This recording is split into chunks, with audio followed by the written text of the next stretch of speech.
What's up, Digidestins? This is Kyle D, better known as RideMyAvatar, and today we're going to be talking about none other than some good old rogue decks that you might want to be on the lookout for and or thinking about when you're going into nationals. So without further ado, I'm going to give you 5 possible rogue decks that might throw off the player curve. So let's get into the video, shall we? So, first off, let's talk about it. We have none other than War Greymon. Yes, we know that Greymon, Black War Greymon is the more favorable focus deck this format, but as we all know, it got support for War Greymon X as well. So, with War Greymon X or Greymon X antibody, we're able to now take an advantage for this. And what do I mean by this? I mean, Greymon X antibody can do everything that the Black War Greymon deck has been doing. You can now have access to a 2-cost Metal Greymon for DDG Evolution. Yes, we don't have piercing and stuff like that, which is fine. We don't mind. This is really more for DDG Evolving the threat. And then once they're off their protection, you blow it up to smithereens with your inheritable effects. And that really does apply some pressure there. I mean, you are a little more susceptible to DDG evolution yourself because you do want to still play your Metal Greymon X antibody. This also does help out in the in the Black War Greymon X matchup because this all turns plus 3000 DP means that even if they digivolve you a bit, you can still have a shot at it. I mean, even taking into account, let's say they do have a Black War Greymon X stack that has the blocker inheritable. What can you do? Well, War Greymon from EX1 says, I'm going to pop your blocker. When the Digimon attacks a player, if you have a Tamer in play, delete one of your opponent's Digimon with blocker. So that can help if they don't have that X antibody protection. Or you can just go for the old fashioned I swing in for the turn. I don't mind losing a little bit of momentum, but clearing your board is more important. So clearing that gives you the advantage there as well. And then you do have the protection like Yuya that will give you some advantage that way because that extra DP boost, you're now clearing security. Even if, let's say, it also becomes a more heavy setcon focused nationals, you can at least take care of those threats by being your War Greymon X theme, because Yuya will give you the option for protecting against options, but you'll be able to clear out more security because your innate ability to do so, and being able to keep it your turn because your War Greymon X antibody, every security you remove, boom, you gain some advantage out of that. So that is a big tempo play, and especially with War Greymon X, there's only a couple solutions here. Why am I mentioning this? Because let's say you go War Greymon, blocker, popper, and then you go into War Greymon X, they have one or two options: redirect you, or they're going to take all the security and they're going to still lose their Digimon. So that is kind of the trade off here, which is very important. I think this is very much uniquely played, and it might show some representation because, yes, you do have access to the Greymon X antibody, I said before. And that is really important at the end of days. Then let's talk about it. Leomon. Leomon is a new version of the old Gabubon deck. The Gabubon deck is very much a pretty much pain in the rear. What do I mean by that? Well, the deck can at least attack multiple times and can bounce, return one of your opponent's level 5 or lower Digimon to the bottom of its owner's deck, trash all Digi-Evolution cards of that Digimon. Well, if you play it and you do your tempos right and play and choke them to 1, they don't have their memory tater set up when they bring out their ultimate, and they don't, if they're not able to go further past that ultimate and they only have one ultimate, you can go Gabu Bonds, bounce it, get it off the board. And what's really nice is they don't hit 14 very easily.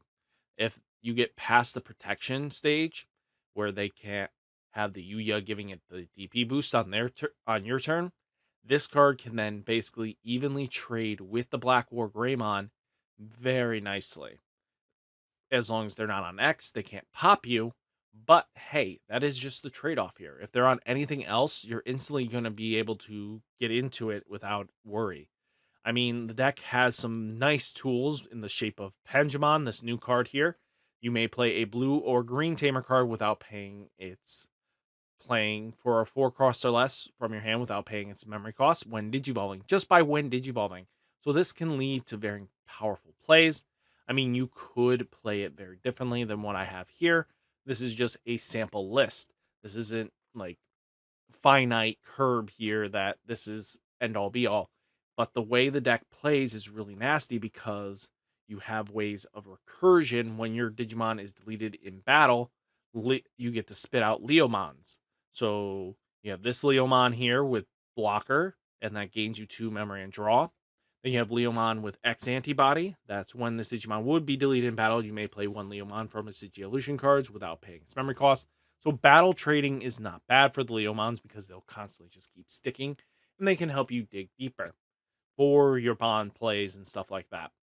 I think this is a very much slept on deck. People are not going to be fully prepared against this matchup. And when it comes down to matchup dependent stuff, that is a huge tempo swing when you are ready. Then we have the old reliable Debrigade. Debrigade. Why am I bringing this up? If people are taking out Death X's out of their decks and they're not really focusing on Death X, that means Debrigade can sneak in some wins. And what do I mean by that?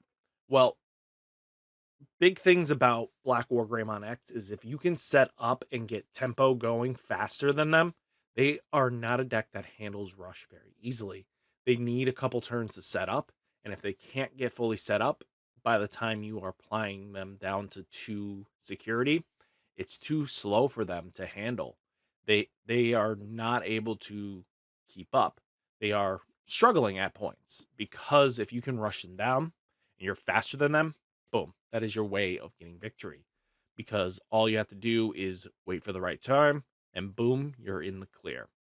But as always, the deck kind of can go 2 ways. You can go for a stacky build, or you can go for the old fashioned rookie rush style of play, constantly just slamming down rookies and going 1, 2, 3, 4.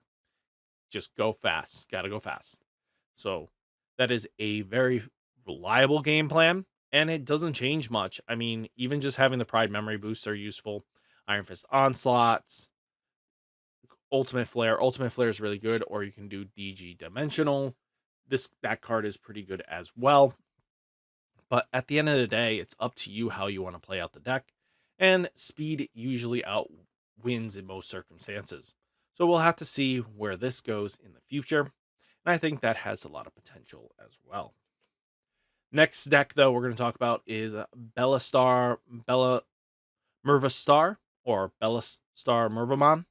This deck has some very much potential. And what do I mean by that? Well, Bellastar is your basically option player. She can get them for cheaper as the game goes on. As these keep going down, you'll get to be able to spam things out. I mean, even just having Mirvamon on board, all turns, all your Digimon with Retaliation or Cross Art Instinct gains Rush and Blocker.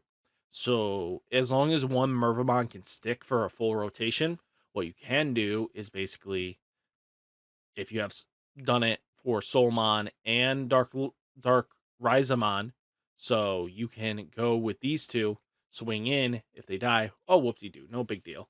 I mean, you can go a lot of ways with this.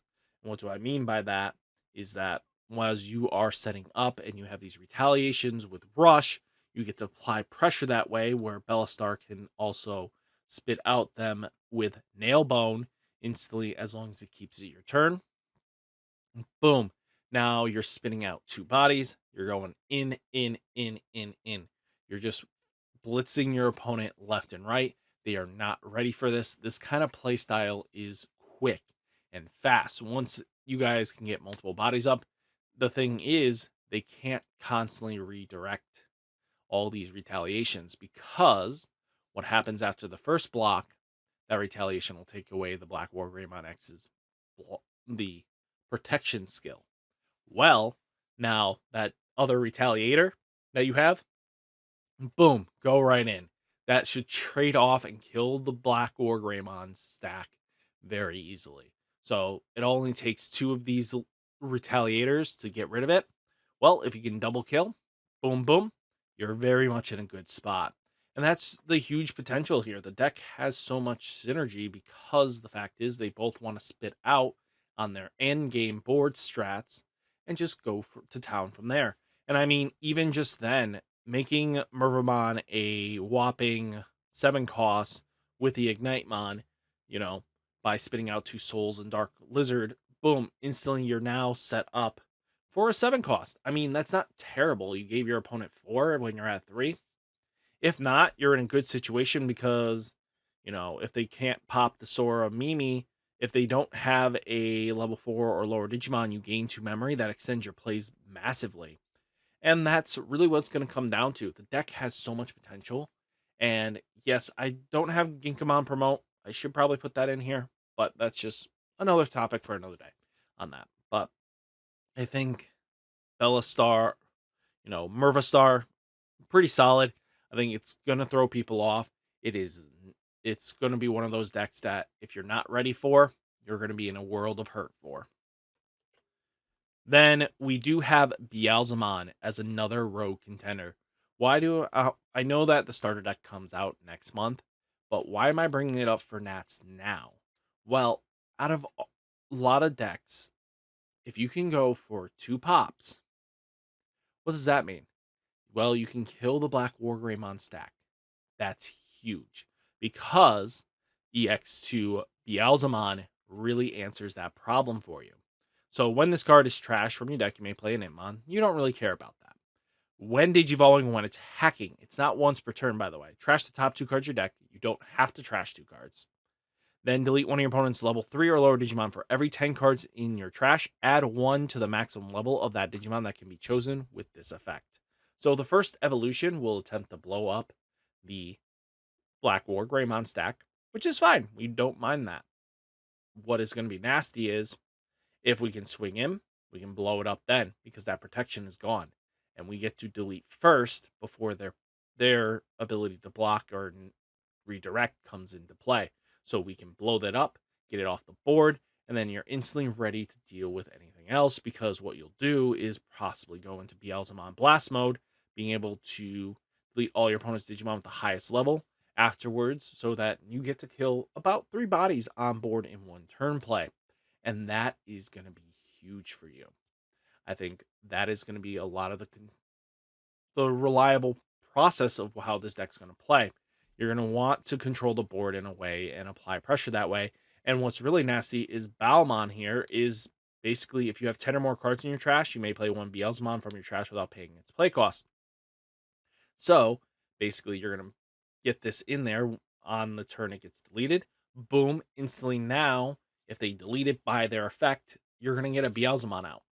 And that's going to help you out in a lot of ways. As I said, there's just so much potential and synergy with the deck. It's not even funny.